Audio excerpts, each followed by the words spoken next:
Hare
Jaya Radha Madhava Jaya Kunja Bihari.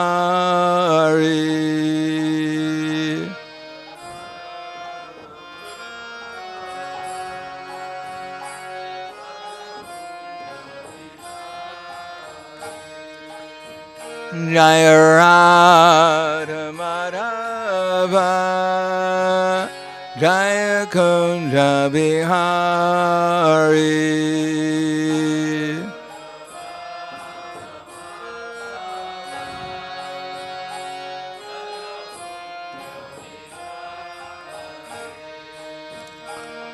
Gopidana Vallabha Grivadari Jaya Grivadari.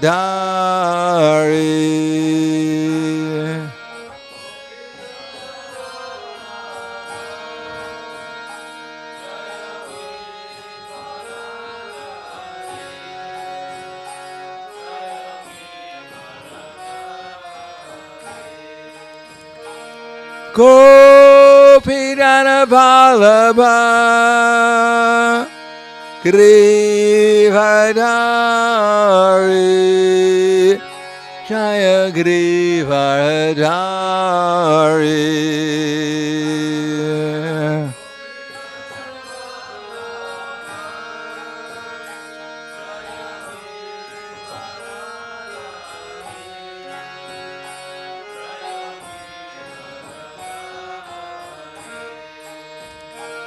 Yasodanandana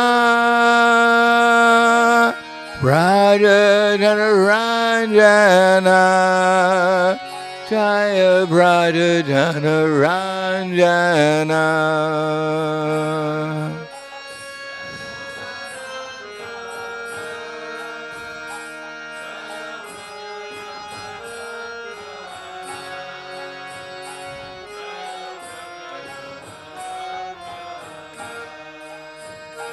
Yasodanandana Rajadanaranja Jaya Rajadanaranja.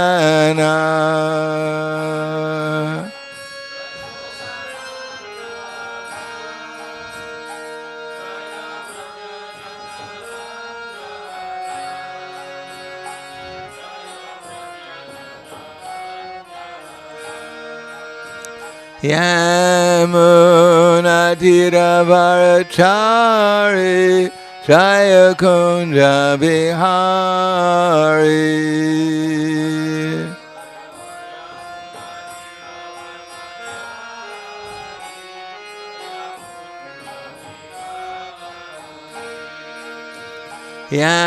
Yamuna Tiravarachari Jaya Kunja Bihari.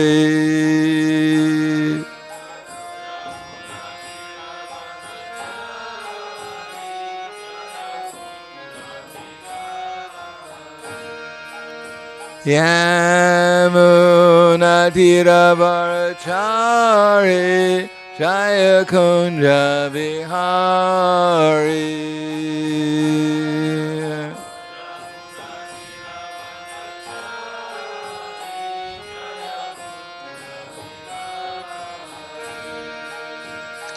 Radha Madhava Jaya Kunja Bihari.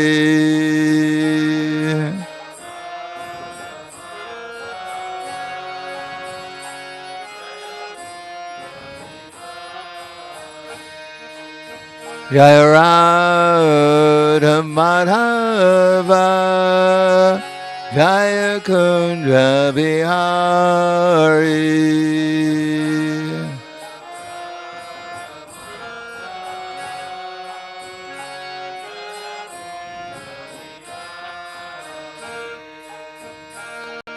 Gopi Jana Ballabha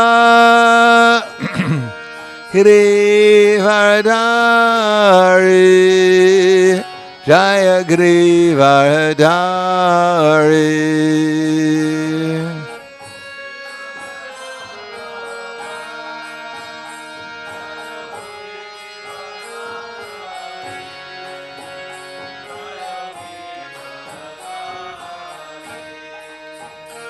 Gopi Jana Vallabha Girivardhari Jaya Girivardhari.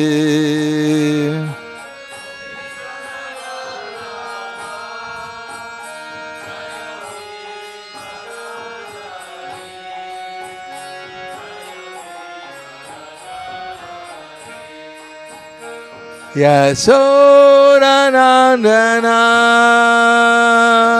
Raja Dhanaranjana Jaya Raja Dhanaranjana.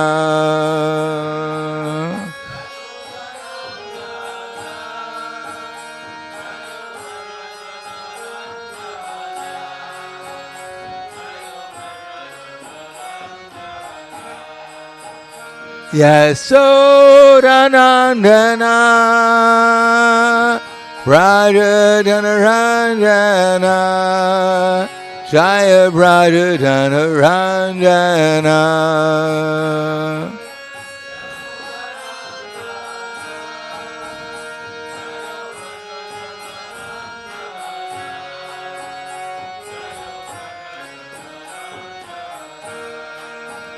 Yamuna Tiravarachari Jaya Kunja Bihari.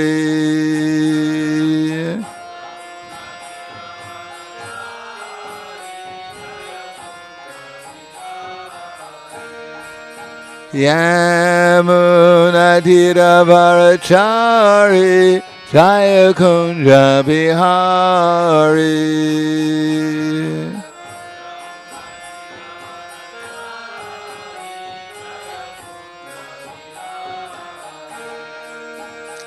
Radha Madhava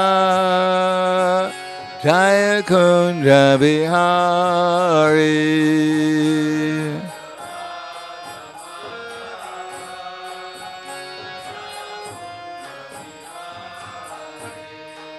Jaya Radha Madhava Jaya Kunja Bihari.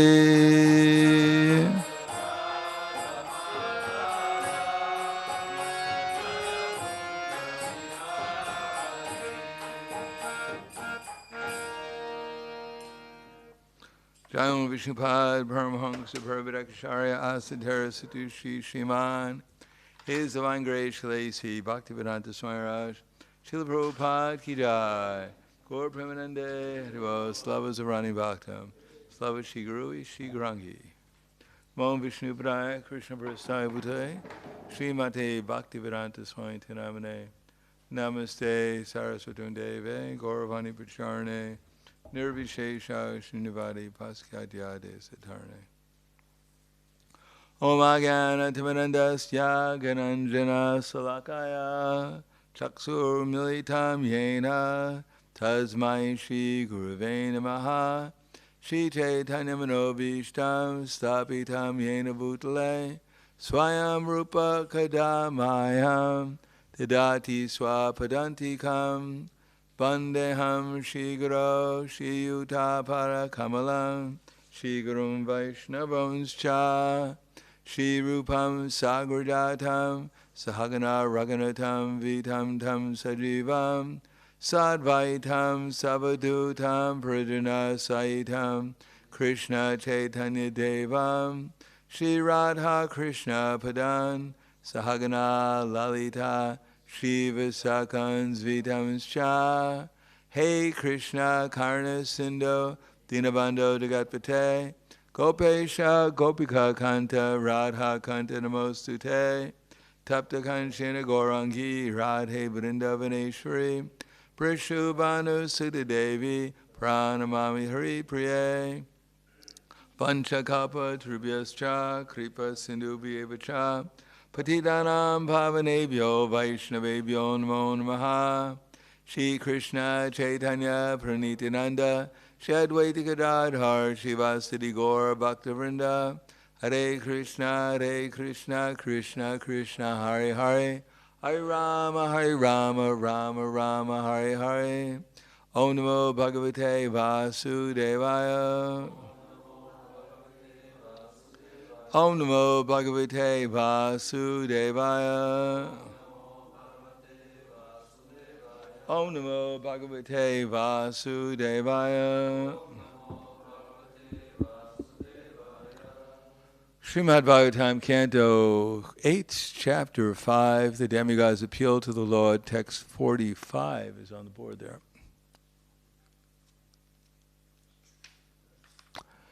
Satvam nadarshayatmanam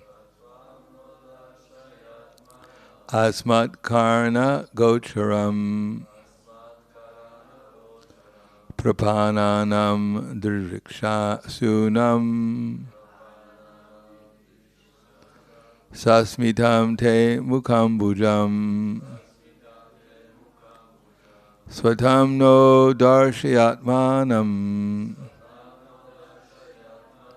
asmad karna gocharam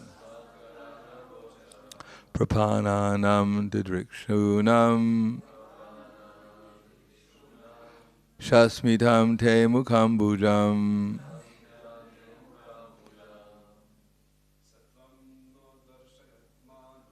satvam no darshayatmanam asmad karna gocharam prapananam didrikshunam shasmitam te mukambujam satvam no darshayatmanam adman karna gocharam prapananam dirikshanam shasmitam te mukambujam. Ladies. Tamnadashatmanam Atagambhari gocharam Haranam didikshunam Atadatu karmajam. If you hide behind the pillow, then we can't wake you up.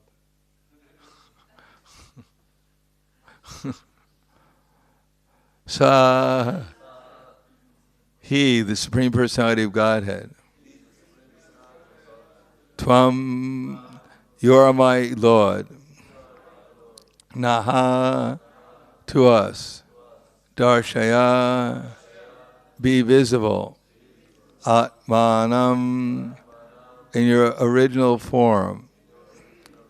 Asmat, karna gocharam, appreciable by our direct senses,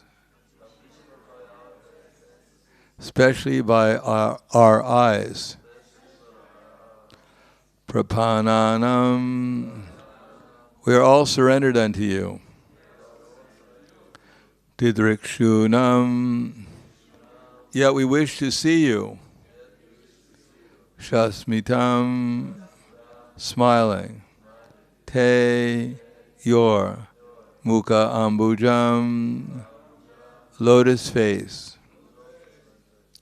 Translation and purport by His Divine Grace, A.C. Bhaktivedanta Swami Srila Prabhupada. O Supreme Personality of Godhead, we are surrendered unto you, yet we wish to see you. Please make your original form and smiling lotus face visible to our eyes and appreciable to our other senses. Purport. The devotees are always eager to see the Supreme Personality of Godhead in His original form, with His smiling lotus-like face.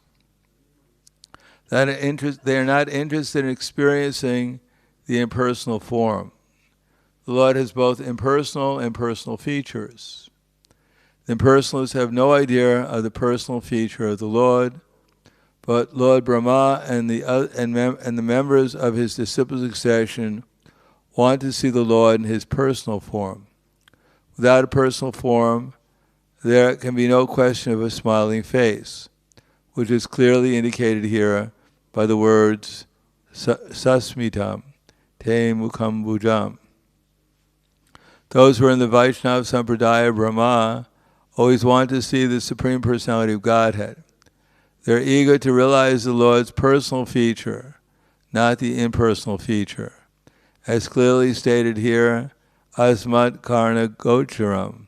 The personal feature of the Lord can be directly perceived by our senses. Swatam no darshyatmanam asmad karna gocharam prapananam dirikshunam shasmitam te mukambujam. Supreme Personality of Godhead, O Supreme Personality of Godhead, we are surrendered unto you, yet we wish to see you. Please make your original form and smiling face, lotus face, visible to our eyes and appreciable to our other senses. Namo Vishnu Padaya Krishna Prasthaya Bhutale Srimate Bhaktivedanta Swami Namane Namaste Saraswatam Deve Gauravani Pacharane Nirvishesha Srinivadi Paskadyade Sadharane. In the Bhagavad Gita, Krishna says, Janma karma chame divyam evam yo veti tatvataha tyaktva deham punarjanma naiti mam eti sorjana. This is the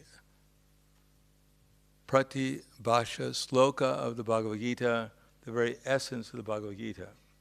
That if we know about Krishna's birth and His activities in tattvataha, that is in truth, truth meaning by direct experience. Theoretically, knowing about Krishna's appearance and His activities will not be very helpful to us. We have to actually experience them. In other words, without direct contact with Krishna, with our spiritual senses, devotional service remains rather theoretical. An idea. Ideas can always be changed by other ideas. But when one has factual experience of Krishna, when one is awakened to one's spiritual identity, then just like Krishna says, Yanena tu tad agyanam yesham nashitam atmanaha tesham adityavaj jnanam prakashiti tatparam. One, however, is enlightened by the knowledge by which nescience is destroyed, that his knowledge reveals everything, just like the sun lights up everything in the daytime.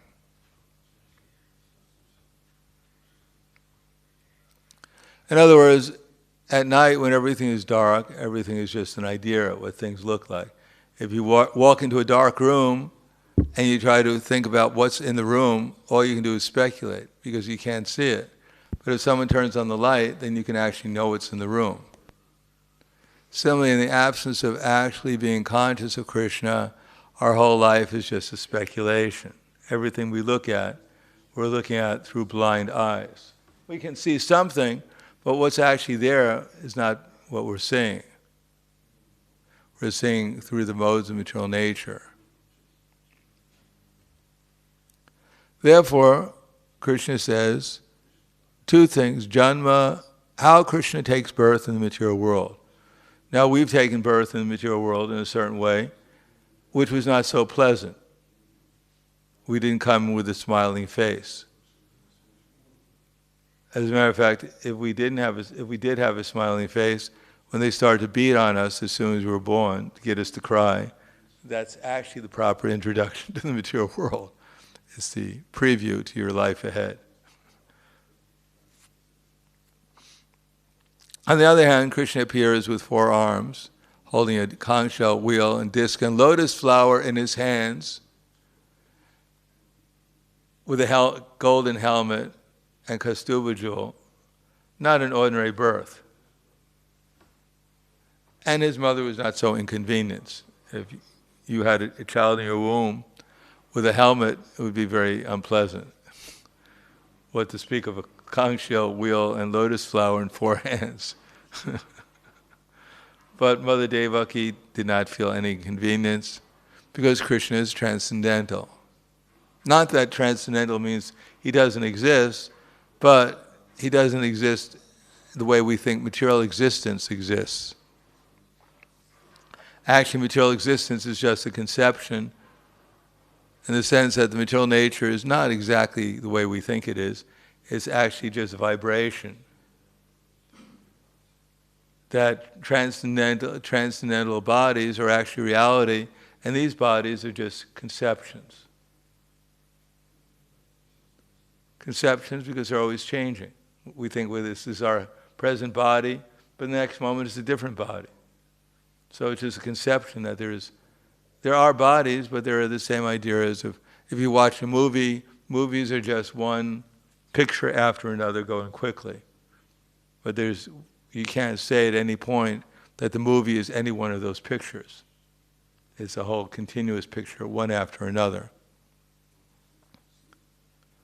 So, Divyam, Krishna's appearance, and what he does here is Divyam is spiritual. Now, as long as we're in the bodily concept of life, we hear about Krishna's activities and we think he has a body like we have. We think he's experiencing things like we're experiencing them. And therefore, we think Krishna is an ordinary person, like maybe a little bit more powerful. Like there's some people who can lift 200 kilos more than we can, so they're more powerful. So we think, well, Krishna is a little bit more powerful. He could lift Govardhan Hill with his little pinky. But then there were demons like Dhenukasura who could also lift Govardhan Hill. As a matter of fact, when Dhenukasura was fighting against Krishna, according to our acharyas, he lifted up Govardhan Hill. Well, first of all, Lord Balaram kicked him. So he went flying and he landed against Govardhan Hill and was knocked unconscious for some time. And then he got up and he took Govardhan Hill and threw it at Balaram. Now that's a powerful demon. And then Balaram caught it and threw it back at Dhenukasura and knocked Dhenukasura out again. Now we may believe in Dhenukasura, we may believe there is a Govardhan Hill. It's hard not to believe in that. We may believe that someone was able to pick it up. Least of all, Krishna was able to pick it up and hold it for 7 days. So maybe he's a little bit stronger than Dhenukasura, but Dhenukasura was quite strong also.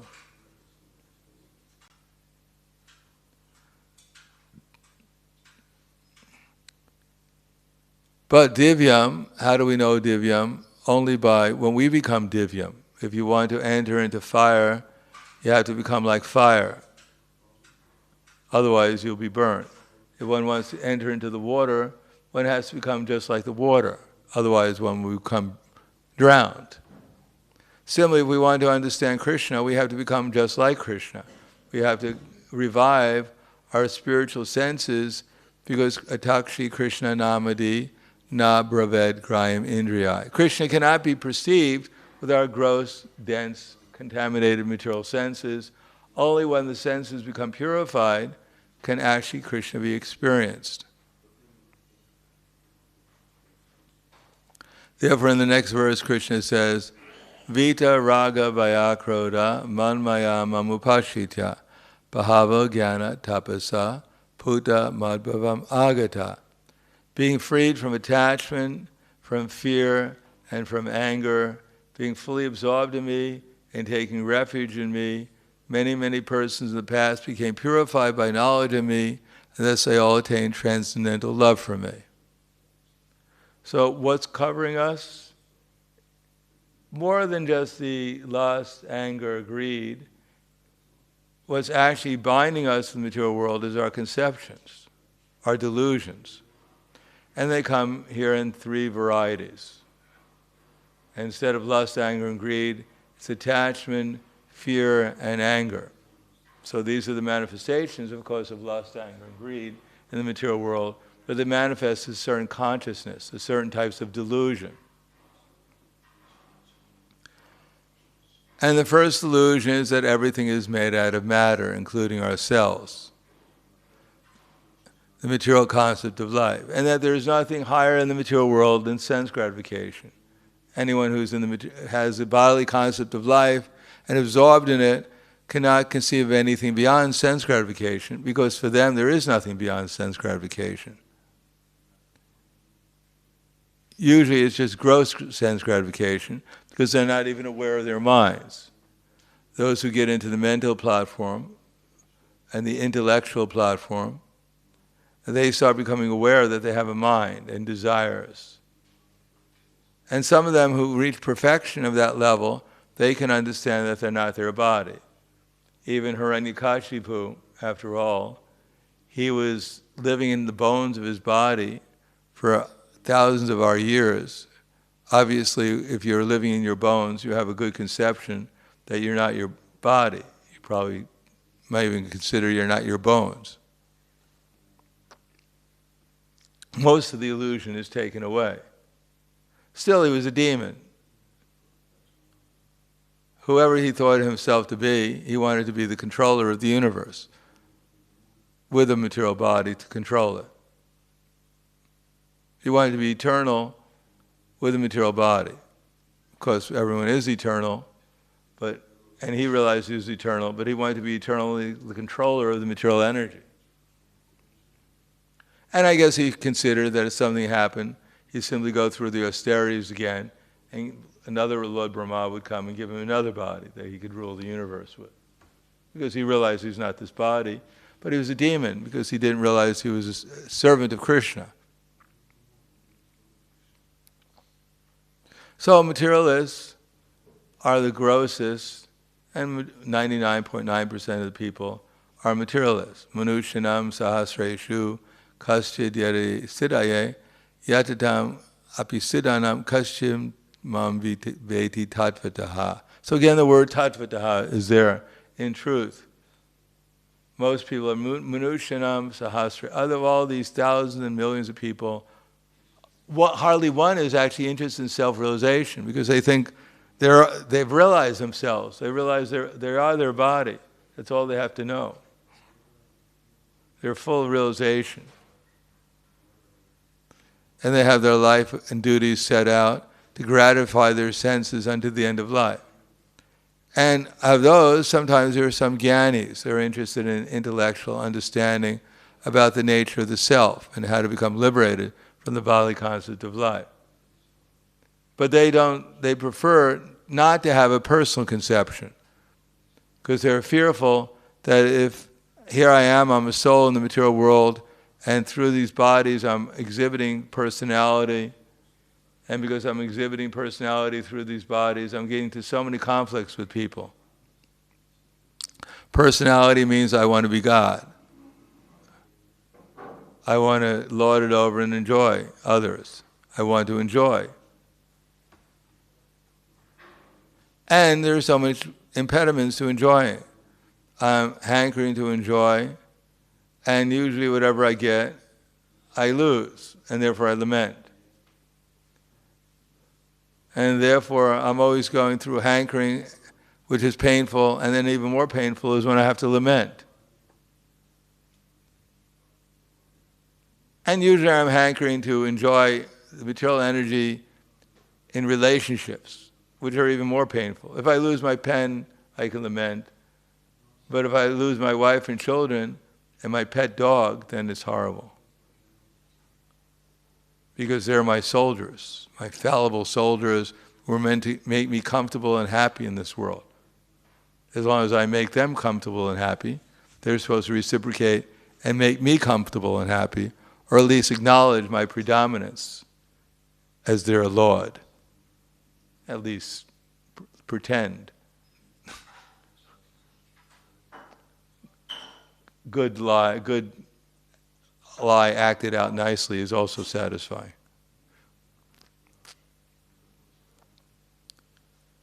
So one fears that I go to the spiritual world eternally, I have to put on this, I have to compete with all the other people in the spiritual world with spiritual bodies. I won't be able to get rid of them. My worst enemies are going to be around for eternally.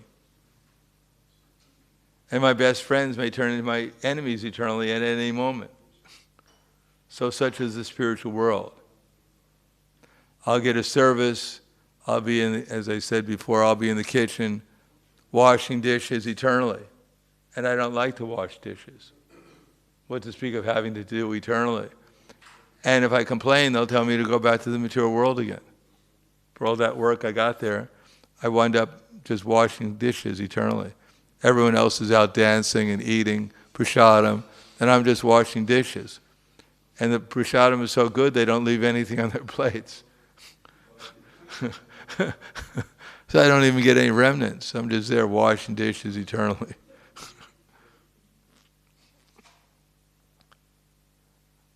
And my worst enemies are always dancing with Krishna and enjoying. So it's even more frustrating. So, one is afraid I might be a person. And therefore one prefers a kind of merging into the impersonal existence. Or others, who are even more in the mode of ignorance, they say everything, whether I merge, there's no such thing as merging, there's no such thing as material energy, it's all void. And my ultimate destination is just to disappear. So everything I'm doing is useless. That the worst criminal in the material world and the greatest saint, they all wind up in the same place, nowhere. Which is even more frustrating. That good and bad are just conceptions, there's actually nothing.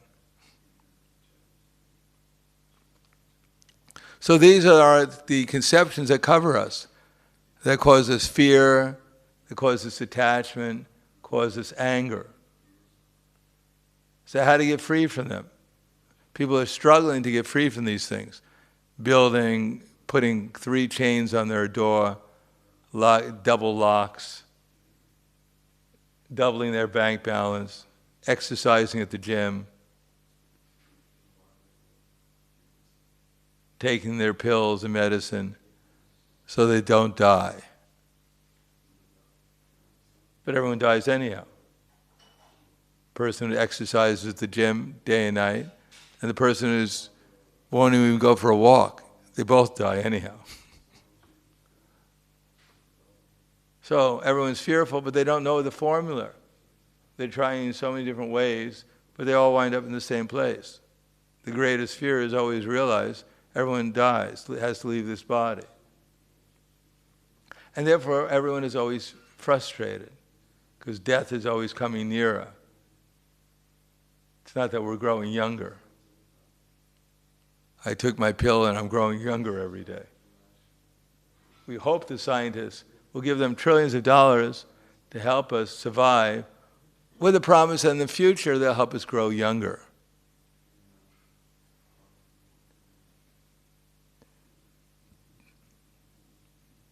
So attachment. Everyone's attached. Even the devotees are attached sometimes. The greatest attachment usually for a devotee is his bed. When it's time to get up, he feels great attachment. His bed is attracting him.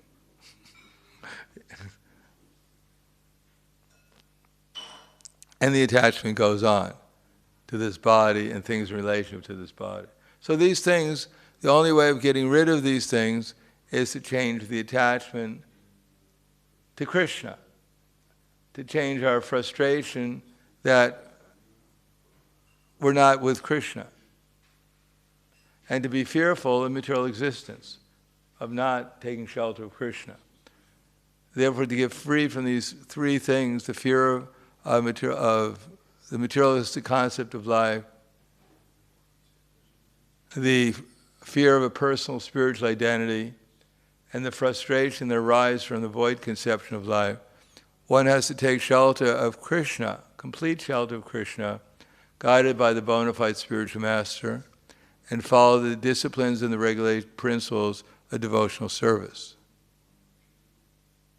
Then one can come to the stage of bhava. Bhava means that not only become aware of Krishna, but our normal feelings towards Krishna awaken. We actually not only know Krishna, but we have a feeling relationship with him. He's not just a theory, he's an experience, a loving experience. So the process again is that one has to take complete shelter of the Lord. And the bona fide spiritual master is meant to help us to achieve that. And how does he do it? By giving us the disciplines and the regular principles of devotional service. It's not some mystic process that the bona fide spiritual master waves his hand and then automatically we take shelter of Krishna. Now actually everyone in the material world, generally speaking, the last thing that they want to take shelter of is Krishna. Matirana Krishna parataksatova bito bipadyeta griha vratana. The last thing they want is to take shelter of Krishna because we've come here to compete against Krishna, to take Krishna's place. That I'm Romeo and you're Juliet, I'm Tarzan, you're Jane, I'm Mickey Mouse, you're Minnie Mouse. Everyone has come here to pretend that there's something that they're not. We'll take shelter of anyone who will convince us we can become a better Mickey Mouse or a better Minnie Mouse. But we're not going to take shelter of anyone who's going to tell us to surrender to God and become a servant. If your parents are asked, what kind of work does your child do? Well, he went to school for 20 years. And what is he doing now? He's a servant. Oh, I'm so sorry. How horrible. Yes, it's embarrassing. It's almost as bad as becoming a Hare Krishna.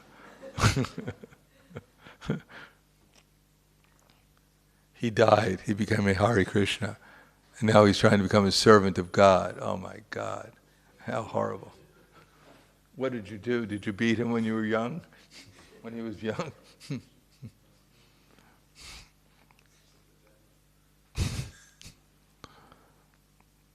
But that's the process. We have to become convinced that I have to take shelter of the bona fide spiritual master. And through him, taking shelter of Krishna. And we're doing that by following the regular principles and disciplines of devotional service. But the result should be to become conscious of what the bona fide spiritual master wants us to do. It's not a question of just coming through our sadhana every day and then we go out and we're into the great unknown, what's going to happen. No, we have to, during the sadhana, we're there. It's the most likely time to be convinced that we're there because our acharyas want us to be there. As Prabhupada said in one lecture, that if we read the Nectar of Devotion, Bhakti Rasamrita Sindhu, and we read that Srila Rupa Goswami tells us to get up and come to Mangalarati, and we do that, then we're serving the lotus feet of Srila Rupa Goswami. But it has to be conscious. It's not that we stumble into Mangalarati because we fell out of bed.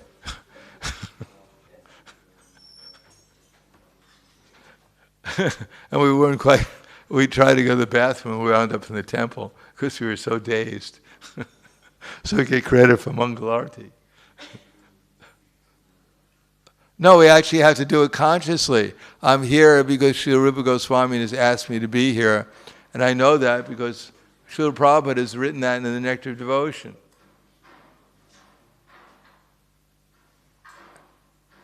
And therefore, we should if we're doing that, we're actually doing it to serve the lotus feet of Srila Rupa Goswami. and the acharyas in disciple succession, then at Mangalarti we should remember them. And matter of fact, if we do everything to serve them, then we should remember them all the time. That's the goal. Not that I'll come to the platform, or Srila Prabhupada was saying that when Prabhupada was visiting New Vrindavan one time, New Vrindavan is a lot of hills. It's very hilly. You've been there? So Bhavananda Prabhu was helping Srila Prabhupada get up the hill. And as soon as they got up the hill, Prabhupada took Bhavananda's hand and threw it away. He says, "Get away. I don't need you anymore." So Bhavananda Prabhu was quite shocked. I was trying to serve Prabhupada. Now he says, "Go away. I don't need you anymore." So Prabhupada said, that's just like the impersonalists. Their Guru Maharaj helps them up the hill. When they realize that they're God, then they throw the spiritual master away. "I don't need you anymore. I'm already God." But one should actually become the servant of the servant to the servant of Krishna. And we have a bona fide spiritual master. Then he'll teach us how to become a servant of all the other devotees. That everyone we look at will have a service attitude. Either those who are more advanced than we are will be in the mood of a disciple. Those who are more on the same level will have the mood of friendship. And those who are on a lower level have the mood of compassion to serve them by elevating them to whatever level we have obtained. But we'll be able to see our acharyas in disciple succession because they'll be guiding all the other ways we deal with all the other devotees. Higher, lower, the same level. Then we'll always be in the association of our acharyas, and through them we'll be able to take shelter of Krishna completely. Take shelter of Krishna's instructions, take shelter of the disciplines and the regular principles of devotional service, and always remember Krishna and never forget him. Actually enter into the same devotional mood as the residents of Vrindavan. Or in our case, enter into the mood of serving the mission of Chaitanya Mahaprabhu by expanding the Sankirtan movement, personally and family-wise, community-wise, international, expand the Sankirtan movement, and therefore, in our disciple succession, feel constant separation from Radha and Krishna and their associates in Vrindavan. There's no other way. There is no other way. There is no other way than chanting Hare Krishna. But to chant Hare Krishna effectively, one has to get free from these misconceptions of life. Fear of a personal spiritual identity, the concept of void, which underlies the frustration of life, and the material concept of life, that there's nothing but matter. As Prabhupada say that.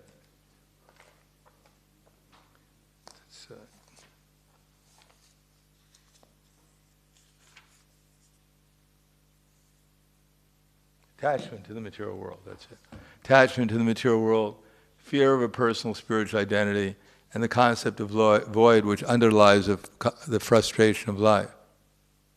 So the only way of doing that is to actually follow the disciplines and the regular principles of devotional service, under the guidance of a spiritual master, become attached to his service, and therefore through that process and through the bona fide acharyas, take complete shelter of the Lord, and therefore we become free from attachment, fear, and anger. And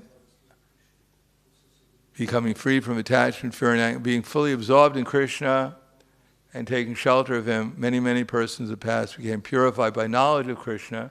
Then Krishna will reveal himself to us, and then we'll be able to go back to our normal consciousness and eventually back to the spiritual world. So I'll stop there. Thank you. Any questions?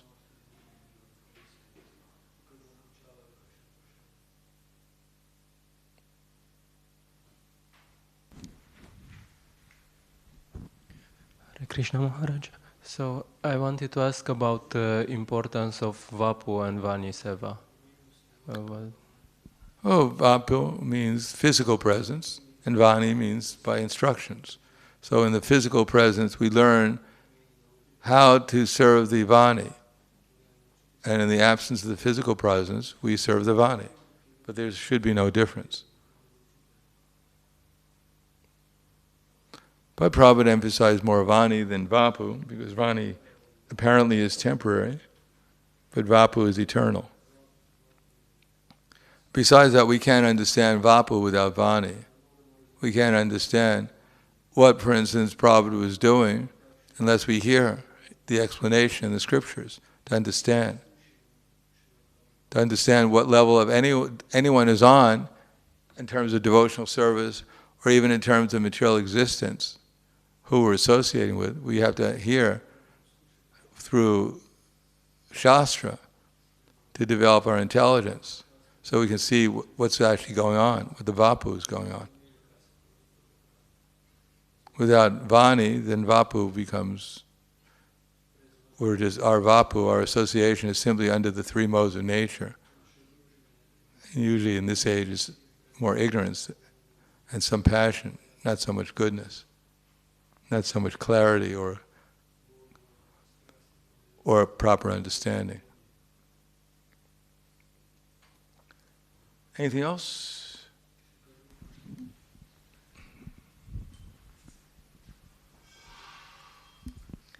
Hare Krishna, we have a question from Avaduta Rai Prabhu. When one sees Krishna and smells his bodily fragrance, spiritual transformation takes place in the observer. How is it that Duryodhana's heart did not soften seeing Krishna, but rather he wanted Krishna to be arrested? Well, obviously he couldn't smell Krishna. He probably had a cold. Duryodhana had corona. Some version of coronavirus.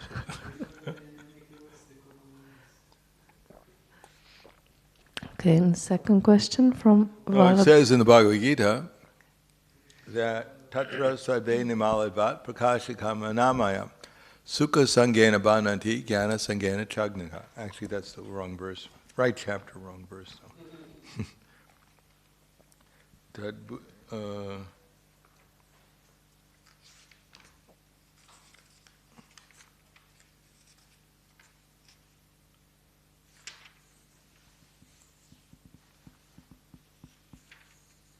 Sarvadvareshu dehesmin prakasham ubhajayate jnanam yada tata vidya vivride sattvamuti yuta. The manifestations of the mode of goodness can be experienced when all the gates of the body are eliminated by knowledge. So the senses, mind, and intelligence are covered by the form of lust. So all the senses are covered. If one is envious of Krishna especially, then all one's senses and mind and intelligence will be covered. One will not see anything in the right perspective, or taste anything in the right perspective, or even smell things in the right perspective. Just think of Aghasura, or actually Bakasura. You know Bakasura? Do you know Bakasura? You never met him?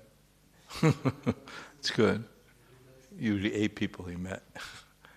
So Bakasura, he was a servant of Kamsa, and he was sent to kill Krishna. So he assumed the form of a duck, a seagull or something like that. Crane, actually says he was a crane. Not the cranes that are building, not that kind of crane. The bird called a crane. And when Krishna was playing with his cowherd boys on the bank of the Jamuna, he appeared and swallowed Krishna. Now Krishna, his body is said to be as like sugar candy. It's so sweet.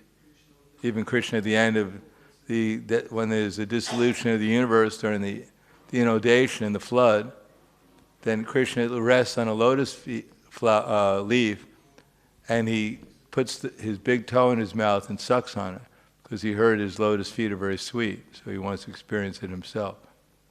So Krishna's body is said to be sweet like sugar candy. But because Bakasura was a demon, for him it tasted bitter like poison. So he actually spit Krishna out. So it depends on the covering. As it says, what is that? Sat Krishna Nama Charitari Sitapta Vidya Pitopta Pata Nasarasya Nirauchikanu Kinvadarada Nudinam Savakala Drushta Sabdikala Bhavati Tadmulaganti. That the holy name, form, and transcendental pastimes of Krishna are transcendently sweet, just like sugar candy. Although the tongue of one afflicted by the jaundice of avidya, ignorance, cannot taste anything sweet, but it's wonderful how by simply chanting these sweet names every day, a natural relish awakens within our tongue, and our disease is destroyed at the root. So, if one has jaundice, then sugar candy tastes bitter. But when we keep on taking the sugar candy and get cured of jaundice, then eventually we know we're cured when it tastes sweet. So what to speak of Duryodhana, not appreciating Krishna's bodily flavor, aroma. We're chanting Hare Krishna every day and we don't smell anything. We're completely, at least maybe he thought Krishna needed a bath or something, but we chant and we don't even smell anything. We don't smell anything, we don't taste anything. So we're in a worse position than even Duryodhana. Maybe not worse position, but we're similar. Bakasura represents duplicity. What's that? Bakasura represents duplicity. Okay. Which anartha, I'm asking you. I can't remember. At least he represents improperly eating prasadam.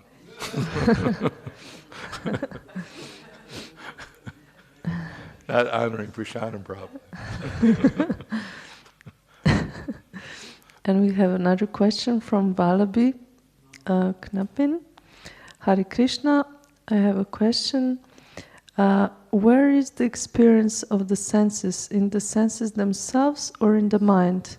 If it's in the mind, then why is it said that lust is situated in the senses? Do they have their own will, or is it all in the mind? No, it says senses, mind, and intelligence. Not only lust is everywhere in the body, in the senses, the mind, and the intelligence. The mind is simply just like Krishna says, Indriyani paranyahur, Indriyabhyas paramanat, manasastu parabuddhir, yo buddhe paratastu saha. The working senses are superior to dull matter. Mind is higher than the senses, intelligence is higher than the mind, and he, the soul, is even higher than intelligence. So there is a gradation of superiority. So the senses experience, but as the senses are experiencing, then the mind gets the experience. But the mind gets the experience. Above the mind, to understand the experience, we need the intelligence. But the actual experiencer is the soul. The senses, the material senses, material mind, and intelligence are simply coverings over the soul's material senses, spiritual mind, and spiritual intelligence. So these things are simply, the senses get an experience, but it's experienced by the mind also. In other words, the senses come in contact with something, and the mind experiences it in some way, but it's interpreted by the intelligence, what the experience is. And then the soul gets that experience as senses, mind, and intelligence go through it. So the actual experiencer is the soul, not the material senses, mind, and intelligence. They're simply vehicles or coverings. What's that? What are you experiencing right now? That's what you're experiencing. Are you experiencing anything right now? Well, during class, usually. But after class, it's when it's time for a shadam, the soul usually wakes up. No, the soul is awake. You're awake, aren't you? You're experiencing things. Only in deep sleep then we become a little dormant. What's that? In Shastra it's stated that we are now in a dormant state. the soul's spiritual body, just like a seed, has the potential to become a big tree. So the soul's spiritual body, but the soul is awake. But it's well, we could say it's dreaming. Even in dreaming, we get experience. We're experiencing, it's not reality, full reality, it's just partial reality. So, anything else? Yes, one more question from Avadhuta Rai Prabhu. Vishwanath Chakravarti Thakur writes, Shrutis explain how neophile devotees, even though they may misbehave, still do not suffer in this life and the next, like the impersonal sannyasis. Question. This seems to me contradictory to other statement that one with knowledge suffers more than one in ignorance or a misbehavior. Please explain. Thank you. That the neophyte devotee doesn't suffer as much as the impersonalist in this life and the next? Impersonal sannyasi in this life or the next. Well, not only impersonalists, but impersonal sannyasis. If you're a impersonalist, better not become a sannyasi, because then you'll suffer even more. So this seems to be a contradiction in what? This seems to me contradictory to other statement that one with knowledge suffers more than one in ignorance or misbehavior. Well, if you're in knowledge, the actual statement is if you're in knowledge and you commit sinful activities, then you'll suffer. The reaction is greater than if you're in ignorance. If you knowingly commit sinful activities, then the reaction is greater than if you simply do it in ignorance. As far as suffering, I don't think we have to get into a competition who's suffering more. Everyone's eligible to suffer quite a bit. Even if you're a neophyte devotee, there's every possibility you can suffer quite a bit. Whether your suffering is why the impersonalists suffer, because, it may be many reasons. The neophyte devotee, for instance, he doesn't suffer because he's not eating. He may suffer because he eats too much, but usually he doesn't suffer because he doesn't eat. While the impersonalists may have to restrict it, go through great austerities to realize Brahman. They have to restrain all their senses and live a very regulated life, and it may be very painful doing that. While the devotees can enjoy life with their senses if they engage them properly in Krishna service. That way they suffer less. All right. Thank you very much. Grantharaj Srimad Bhagavatam ki jai. Srila Prabhupada ki jai. Gaur Premanande.